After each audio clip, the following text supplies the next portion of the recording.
Caros amigos, bem-vindos ao Hoje na Segunda Guerra Mundial. Neste vídeo falaremos sobre o programa nuclear de Stalin.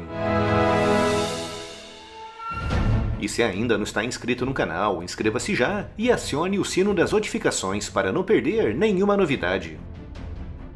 Como referi neste vídeo publicado recentemente aqui no canal, quando a Segunda Guerra Mundial começou, praticamente toda a teoria base para a construção de uma bomba atômica já era de domínio público, muito graças às extensas pesquisas e às vastas publicações feitas entre os anos 20 e 30 pela comunidade científica internacional.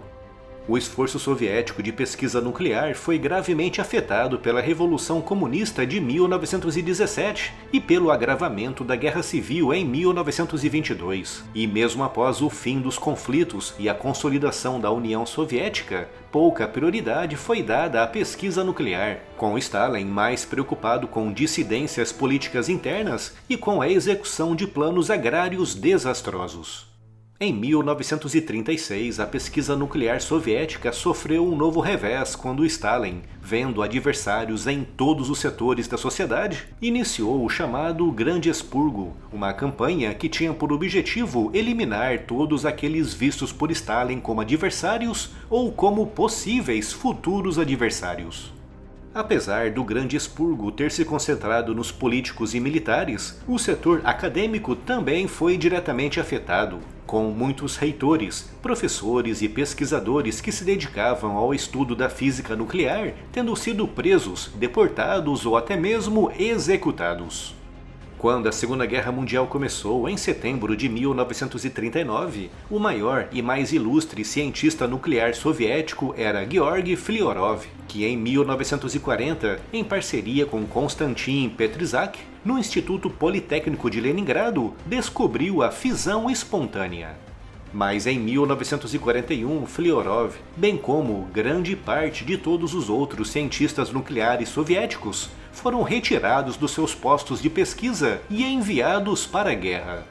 Em 1942, Flyarov, atuando como tenente da Força Aérea Soviética, notou que o número de artigos de física nuclear publicados pelos Estados Unidos e Reino Unido tinha acabado, levando-o a supor que aqueles países estavam retendo informações científicas ligadas à física nuclear por conta do desenvolvimento de uma arma atômica.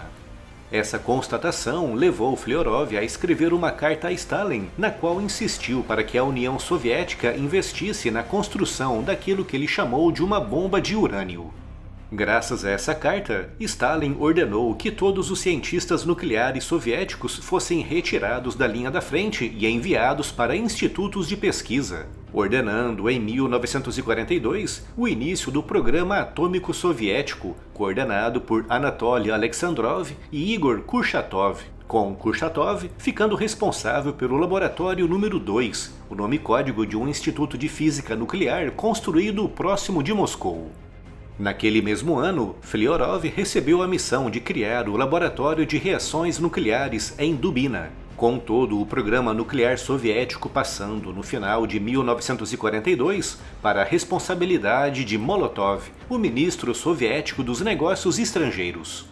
Mas apesar de todos os esforços e da criação em 1945 do chamado Arzamas 16, um grande instituto dedicado à execução de cálculos avançados para combustão nuclear, em abril daquele ano, um comitê formado pelos mais proeminentes cientistas nucleares soviéticos enviou um relatório para Stalin, no qual diziam que apesar de uma bomba atômica ser teoricamente possível de ser construída, as dificuldades técnicas eram tão grandes que provavelmente nenhum país conseguiria construir uma arma desse tipo nos próximos 10 ou 15 anos.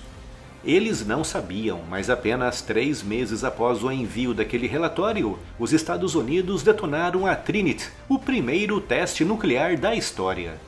O fato dos soviéticos terem dito que uma bomba nuclear era algo que levaria mais de uma década para ser construída, poucos meses antes do primeiro teste nuclear, mostra claramente o tamanho do esforço dos Estados Unidos e do Reino Unido no desenvolvimento desse tipo de arma. E por isso, quando as bombas atômicas foram lançadas em Hiroshima e Nagasaki no início de agosto de 1945, a onda de choque que se espalhou pela comunidade científica soviética dedicada ao programa atômico foi igualmente devastadora. Ao contrário do que aconteceu nos Estados Unidos, onde o programa atômico foi conduzido desde o início pelos militares, na União Soviética, apesar do programa ter sido entregue para o exército, a direção ficou sempre nas mãos de burocratas como Molotov, muito mais preocupados em agradar Stalin com a apresentação de relatórios pomposos do que em organizar e administrar um programa tão complexo como esse. E por isso, logo no mês seguinte ao lançamento das bombas atômicas sobre o Japão, a União Soviética entregou o seu programa nuclear para o Politburo, que, por sua vez, montou um comitê especial formado quase exclusivamente por militares e presidido por Lavrenti Beria, o chefe do NKVD, a Polícia Secreta Soviética. Com o primeiro resultado prático aparecendo logo em outubro de 1946 com a inauguração do primeiro reator nuclear comercial do mundo. Graças à gestão de Beria, o programa nuclear soviético avançou muito, pois passou a incluir a vertente da espionagem, com esse esforço ficando nas mãos do espião Semyon Semyonov, o responsável por uma ampla rede de espionagem que se estendia pelo Reino Unido e pelos Estados Unidos.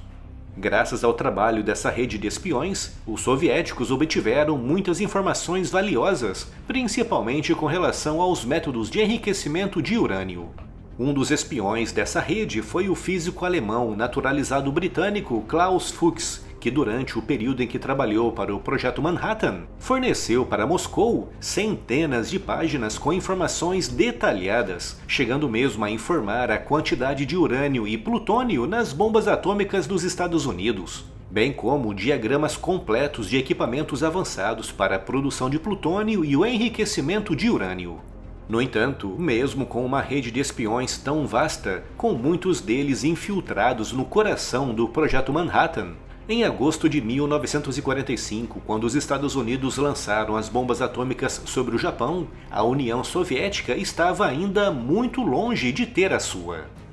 Os soviéticos chegaram mesmo a obter os planos técnicos detalhados da Fat Man, graças ao trabalho do espião Theodore Hall. Mas, mesmo assim, Stalin só conseguiu detonar a sua primeira bomba atômica 4 anos depois dos Estados Unidos, no dia 29 de agosto de 1949. Além de todas as questões técnicas, havia também graves empecilhos logísticos, com os Estados Unidos assumindo o controle das principais minas de urânio no Congo e na África do Sul, dificultando muito o trabalho dos soviéticos em conseguir as toneladas de urânio necessárias para os testes e a construção de bombas atômicas. Toda a imensa dificuldade da União Soviética em ter armas nucleares, mesmo contando com uma vasta rede de espiões, mostra muito bem o tamanho do esforço quase sobre-humano dos Estados Unidos e do Reino Unido no Projeto Manhattan.